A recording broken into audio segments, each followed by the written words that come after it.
que já tem uma estrutura. Nós acionamos o COTÉ, a Polícia Federal, já existiam os agentes da Polícia Federal, acionamos os agentes da Polícia Federal. Eu sei que ao todo conseguimos sair de 2004 de 27 mil quilômetros quadrados de desmatamento para 18 mil em 2005.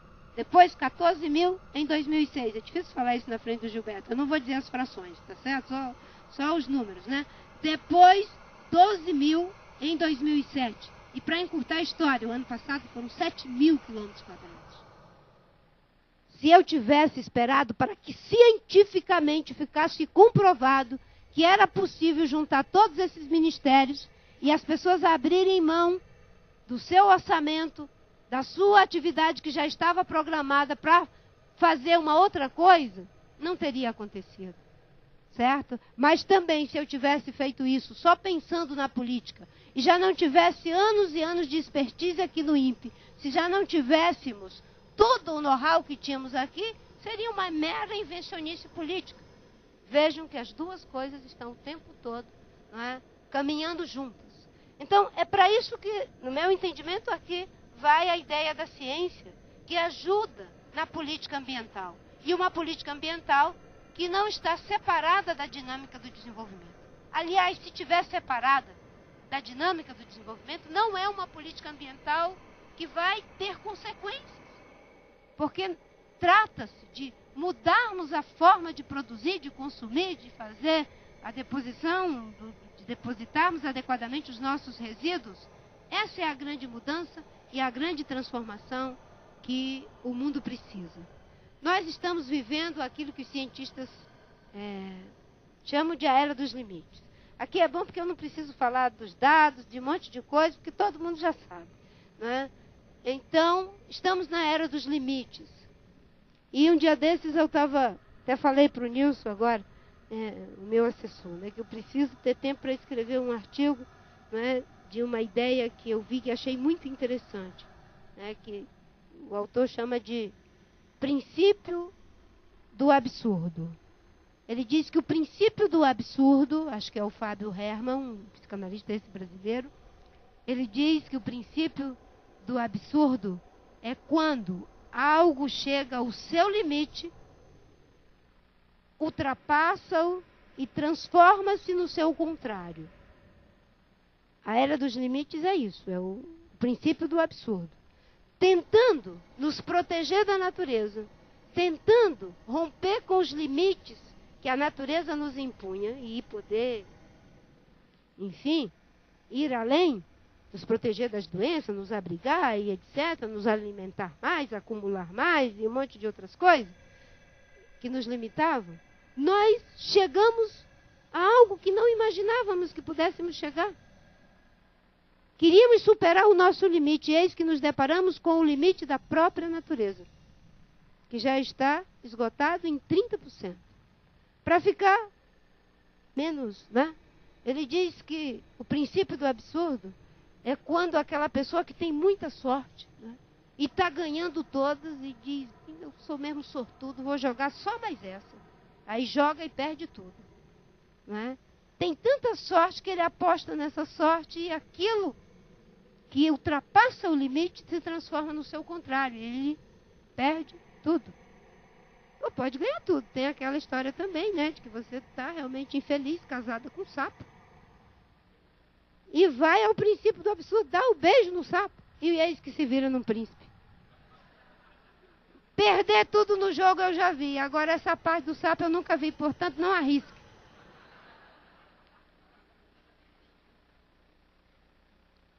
Casou com bicho feio já era, meu irmão. Desculpa. Eu não sou cientista, vocês é que são, então eu posso. Estou brincando, todos podemos. Então nós estamos na era dos limites, chegamos ao princípio do absurdo. E as políticas públicas, as políticas empresariais não podem olvidar que estamos diante de novos desafios. Não para nos paralisar, mas para fazendo esse diálogo de saberes entre tradição e modernidade, entre a política, a ciência, a espiritualidade, aos vários olhares, ao objetivo e ao subjetivo, encontrarmos as respostas. Agora, para essa mudança de atitude e de mentalidade, nós vamos precisar, sim, de uma nova visão de mundo, de novos processos, de novas estruturas. Às vezes a gente até tem a visão, mas a gente não tem o processo adequado. Às vezes a gente tem a visão e o processo adequado, mas não tem as estruturas. Conhece aquele grupo de pessoas cheias de boa vontade, que tem uma excelente visão pedagógica, mas o processo é completamente equivocado dentro da escola. Ou até tem um bom processo, reúne, planeja, discute todo mundo, mas aí falta o computador, aí falta, enfim, os meios mais elementares para que aquela excelente visão pedagógica seja implementada. Preciso que a gente tenha as três coisas, e uma não está em prejuízo da outra. É apostarmos no conhecimento, na inovação, na tecnologia. O Carlos insistia muito com o Antônio e outros companheiros e diziam: a gente tem que priorizar o investimento na educação. E, como o Gilberto falou da minha experiência recente, como candidata a presidente da República, eu dizia isso. Nós temos que fazer com que a educação ela seja geradora de igualdade de oportunidade.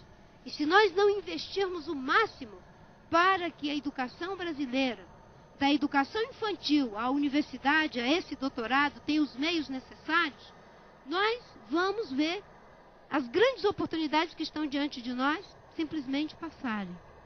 O que está acontecendo no mundo inteiro está nos instigando, nos instando a ter uma nova atitude, a ter um olhar que vê a complexidade das coisas, busca, não é, dar as respostas e com uma nova forma de liderança, de liderar processo. Isso é válido para as empresas, é válido para qualquer tipo de instituição. Não existe mais o líder de tudo e o líder do resto. Não existe o Messias que vai nos salvar. Somos todos nós, cada um fazendo a sua parte, assumindo a sua responsabilidade. No segundo turno, as pessoas tiveram muita dificuldade. Por que eu não disse que era Serra? Por que eu não disse que era Dilma? E eu digo, não. Eu quero que eles se comprometam. Que convençam as pessoas que votaram em mim, que votem neles. Porque eu não sou dona do voto das pessoas. O cidadão é dono do seu voto. É ele que vai olhar para um, vai olhar para o outro e vai decidir. Esse aqui está mais comprometido com o meio ambiente, esse está mais comprometido com a educação. E eu, como sujeito que decido, vou fazer a minha escolha. Porque a gente vive um paradoxo. Avança a ciência, avança os sistemas comunicacionais e a gente vai se infantilizando cada vez mais. Digam por mim o que eu devo fazer, em quem eu devo votar.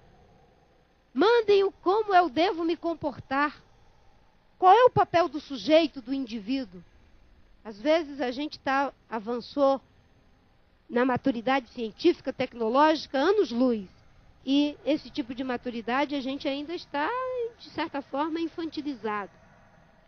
E é por isso que nós não podemos ser uma sociedade infantilizada. E não me disseram o tempo, eu me esqueci de olhar o relógio no começo. Mas isso. É 45, o horário de uma aula. Eu sei que é 45. Já passou 30? Já passou 30. Então temos 15 minutos ainda. Depois temos as perguntas. Não é? Existe aquele provérbio chinês que diz que sábios são os que aprendem com os erros dos outros. Agora, estúpidos são os que não aprendem nem com os seus próprios erros. Existem muitas coisas que a gente pode ainda aprender com os erros dos outros.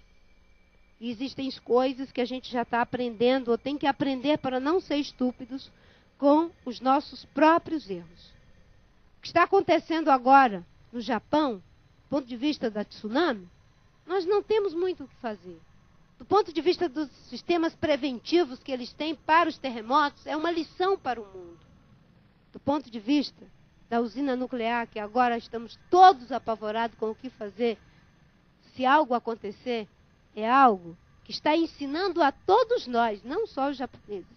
Porque eles lá têm usina nuclear, mas nós temos aqui também. Nós temos aqui também. E o que nós temos dito o tempo todo é que nós não temos o domínio adequado para os perigos dessa tecnologia. E aonde ela é extremamente necessária, ainda podemos relevar. Mas aonde ela não é extremamente necessária para gerar energia, por que estamos gastando bilhões em lugar de gastar os mesmos bilhões para termos 4 Itaipu, 4 Belo Montes, usando o bagaço da cana e a palha da cana? É difícil dizer isso aqui, porque é possível que pela ciência, por amor à ciência, a fusão nuclear, eu esteja agora diante de um cientista que diz, mas Marina não diz isso. Mas eu não posso me omitir. Eu não posso me omitir de dizer isso, porque é assim que eu penso, é assim que eu sinto. Não é? E eu não posso fazer demagogia política. A pior coisa que tem é quando você faz um discurso que agrada a todo mundo. Em alguma coisa você vai desagradar. Em outras você vai agradar. Mesmo a ciência que é neutra, ela vai agradar em uma coisa, aparentemente neutra, né? Em uma coisa e em outras não. Vai dizer verdades que são inconvenientes. Às vezes os políticos não querem ouvir, os empresários não querem ouvir, e assim por diante. Mas se cada um de nós, e esse é o compromisso da ciência, buscar a verdade, trabalhar pela verdade, sabendo que a verdade, ela nunca será total, será sempre parcial. E por ser parcial, ela vai refazendo o nosso olhar constantemente.